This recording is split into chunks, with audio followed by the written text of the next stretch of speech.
Assalamu alaikum class 7. We were reading our chapter 6 working with the spreadsheet. Today we are going to start from the topic formatting the data, page number 68. इससे पहले topic हमने auto series explain कर लिया था. Formatting the data type आप पढ़ चुके हैं जो हम एक्सेल में यूज़ करते हैं. Formatting the data means changing the font style, font size, alignment of the data entered in the cell. अब फॉर्मेटिंग ऑलरेडी आप MS वर्ड में आप वर्ड पैड में आपको पता फॉर्मेटिंग का क्या मतलब होता है. फ़ॉन्ट स्टाइल, कलर, साइज़ वगैरह चेंज करना, फ़ॉन्ट पे जितना भी काम है वो फॉर्मेटिंग कहलाती है. ठीक है. लुक चेंज करना बेसिकली डॉक्यूमेंट की. तो एक्सेल में थोड़ा सा फ़र्क ये है कि वो जो डेटा होता है वो सेल्स में होता है. तो सेल में हम फॉर्मेटिंग करते हैं.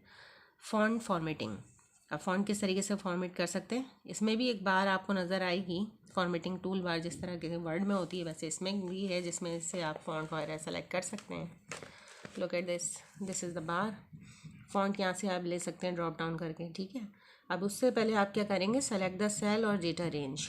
Select the font and the font size by clicking on the arrow on the right side of the corresponding box on the formatting toolbar and then select an option from the drop down list. देखें, सबसे पहले जिस आपने data के ऊपर काम करना है उसे आप पहले एक्सेल वर्कशीट से डेटा रेंज सेलेक्ट करेंगे जिन सेल पे काम करना है. फ़ॉन्ट चेंज करनी है तो फ़ॉन्ट बॉक्स में जो ड्रॉप डाउन एरो इस पर क्लिक करें, चूज़ करेंगे. फ़ॉन्ट साइज़ चेंज करना है तो फ़ॉन्ट साइज़ से, और बोल्ड यानी थिक, इटैलिक यानी थोड़ा सा टिल्ट, अंडरलाइन करना है तो इन 3 बटन से होता है.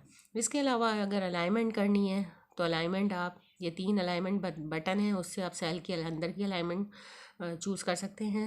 Align left, centre and then align right.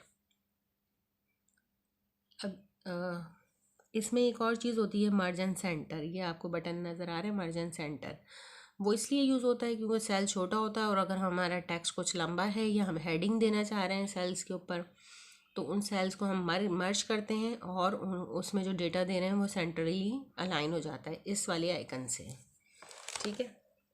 जैसे कि आप इस पिक्चर में देखें आपको नज़र आ रहा है ये 1 2 3 4 5 6 7 8 इतने सारे कॉलम हैं ए से लेकर एच तक. ठीक है. उनमें जितने भी सेल थे उनको सेलेक्ट किया और मर्ज एंड सेंटर वाले आइकन के ऊपर फॉर्मेटिंग टूल बार पे क्लिक किया तो ये एक सेल बन जाता है और जो डेटा आपने दिया वो सेंटर में आ जाता है.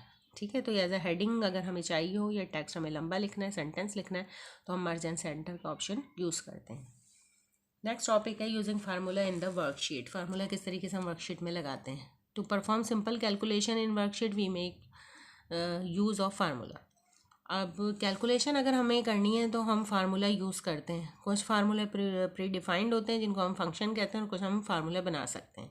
एक एग्जांपल से इसको ऐसे समझें कि to find the total marks scored by student in 5 subject. अगर हमें एक ऐसा फार्मूला चाहिए कि 5 सब्जेक्ट स्टूडेंट ने के हैं और उसके टोटल मार्क्स निकालने हैं.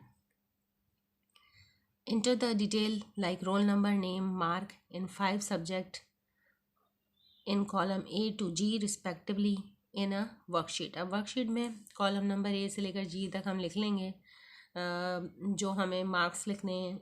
ठीक है. Total of mark has to be computed and store in column H. अब G तक तो हमने 1 2 3 4 5 6 सॉरी 5 तक ले लिया मार्क्स डिफरेंट सब्जेक्ट के, और कॉलम नंबर H के अंदर हमने टोटल ले लिया. तो उसका हम फार्मूला किस तरीके से बनाएंगे. Place the pointer in the cell H2 and type. अब क्योंकि कॉलम H में हमने फार्मूला लगाना है तो जैसे हमने H2 सेलेक्ट किया यानी कॉलम नंबर H था और रो नंबर 2 थी, उसके अंदर हम फार्मूला लिखेंगे इक्वल. फार्मूला हमेशा इक्वल से बनाते हैं.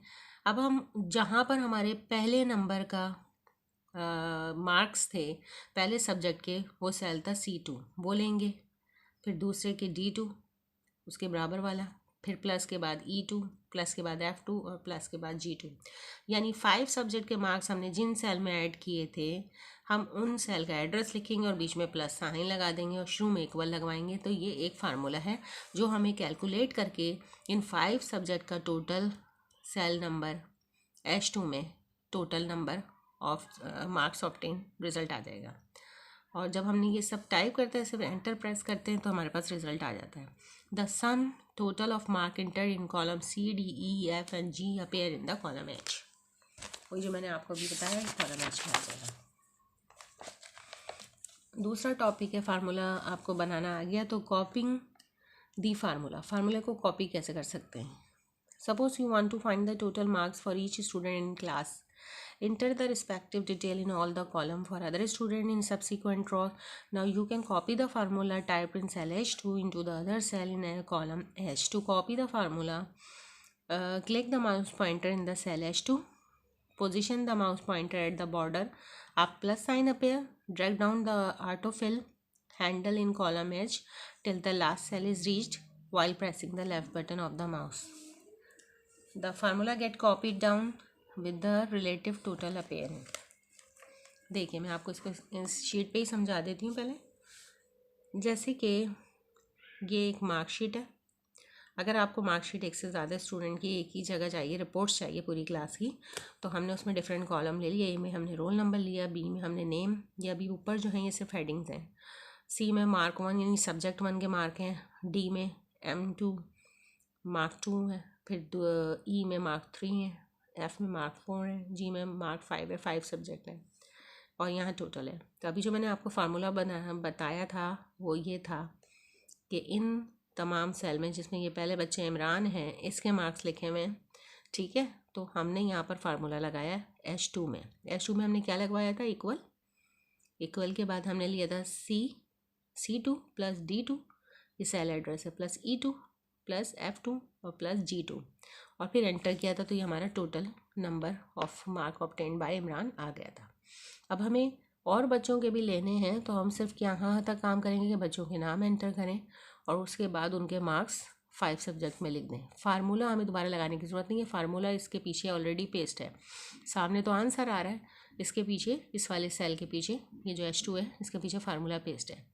अब हमने सिर्फ क्या करना है, इस सेल को सेलेक्ट करना है जिसमें हमने फार्मूला लगाया था, माउस पॉइंटर को कॉर्नर पे ले आइए, प्लस साइन में चेंज हो जाएगा, और फिर लेफ़्ट माउस बटन प्रेस करें और ड्रैग करते जाएं जहाँ तक हमें फार्मूला चाहिए और छोड़ दें।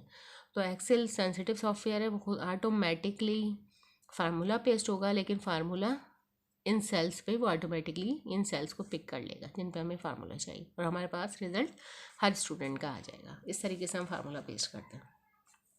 इसके बाद नेक्स्ट टॉपिक है फंक्शंस। मैंने कहा functions are pre written formula that perform specific calculation. ये तो हमने बताया जो फार्मूला हमने बनाए। कुछ हैं जो एक्सेल में पहले से फार्मूला मौजूद होते हैं तो उनको हम फंक्शंस कहते हैं। फंक्शन क्या है, pre written formula for specific calculation. कुछ हमारी हेल्प के लिए फंक्शंस मौजूद हैं यानी फार्मूला मौजूद है। सम का है, एवरेज का है, मैक्सिमम है, मिनिमम है। अब सम वाला क्या करता है, to find the total of given set of value. अगर हमें कुछ वैल्यूज़ हैं उनका ऐड करना है तो हम सम फार्मूला लिख के ऐड कर सकते हैं। ये हमने इक्वल सम लिखा, और जो ये ब्रैकेट है, ब्रैकेट के अंदर हम वैल्यू भी डायरेक्ट दे सकते हैं, सेल एड्रेस भी दे सकते हैं। इस तरह एवरेज है, to find the average of given set of value, ये एवरेज दे देता है जो भी वैल्यूज़ इसमें एंटर की जाए ब्रैकेट में। Maximum, to find the maximum of given set of value, यानी कुछ नंबर हैं अलग-अलग, उनमें से मैक्सिमम नंबर कौन सा है ये आपको निकाल के देगा ये वाला फार्मूला। इसी तरह इसका अपोजिट है मिनिमम आपको देगा minimum number. In the above example in place of typing the formula, अब जी ये वाली सम वाली एग्जांपल है, या तो आप ये यूज़ करें या आप इस तरीके से डायरेक्ट प्लस कर लें सेल एड्रेस को, तब भी एक ही बात है, ठीक है। We can use the function some bye typing. इसकी जगह अगर आपने सम का फंक्शन लगाना है तो इक्वल सम लिखा, सबसे पहले जो सेल रेंज है अगर एक साथ हैं सारे सेल तो इक्वल सेल का एड्रेस है C2 वो लिखा, कॉलन लगाया और आखिरी सेल का एड्रेस लिखा G2 और एंटर करेंगे तो आपका रिजल्ट H2 में आ जाएगा, ठीक है। अगर ये सारे जिनको हमें ऐड करना है वो लाइन से हैं, ठीक है, तो अब ये हम इस तरीके से कर सकते हैं। वरना अगर अलग-अलग सेल एड्रेस हैं वो दूर हैं स्प्रेडशीट पे, तो हम कॉमे के साथ हर एक का एड्रेस दे के एंटर कर सकते हैं, तब भी हमारे पास रिजल्ट कैलकुलेट हो जाएगा। उसके बाद हमारे पास नेक्स्ट टॉपिक है प्रिंटिंग अ वर्कशीट हम प्रिंट किस तरीके से करते हैं। जब हमने एक वर्कशीट तैयार कर ली है तो हम क्लिक करेंगे फाइल मेन्यू पे, उसमें से प्रिंट का ऑप्शन लेंगे ड्रॉप डाउन लिस्ट से और प्रिंट के बटन पे क्लिक कर देंगे जो स्टैंडर्ड टूल बार में है, तो हमारे जो सामने वर्कशीट है वो प्रिंट हो जाएगी। क्विटिंग एक्सेल यानी एक्सेल से बाहर किस तरह, एक्सेल क्लोज किस तरह करें, तो हर सॉफ्टवेयर की तरह आपने क्लोज़ करना है। फाइल में जाएंगे, क्लोज़ का ऑप्शन ले लेंगे, ठीक है, तो वो क्लोज़ हो जाएगी, एक्टिव वर्कशीट क्लोज हो जाएगी इस तरह। लेकिन अगर एक्सेल ही से बाहर आना है तो आप क्या करेंगे, click on exit option, file में जाएंगे एग्जिट लेंगे, दोनों फ़र्क हैं। फाइल में जाके अगर आपने क्लोज़ लिया तो जिस वर्कशीट पे काम कर रहे हैं जो एक्टिव है वो क्लोज़ होगी। ये आपको पता है बाय डिफ़ॉल्ट 3 वर्कशीट होती हैं एक वर्कबुक में, और भी इनसेट कर सकते हैं। और दूसरा, अगर एक्सेल सॉफ्टवेयर को ही आपने बंद करना है तो आप फाइल में जाके एग्जिट कर लेंगे, तो आप एग्जिट को हिट कर सकते हैं। अब इसके बाद जो इस चैप्टर में क्लास रहता है वो सारा प्रैक्टिकल वर्क है। प्रैक्टिकल वर्क की मैं आपको एक और वीडियो बना के, ताकि ये चैप्टर आपको अच्छी तरीके से एक्सप्लेन हो जाए, ठीक है, बाद में सेंड करूँगी। अभी तक यहीं तक रखते हैं। Thank you.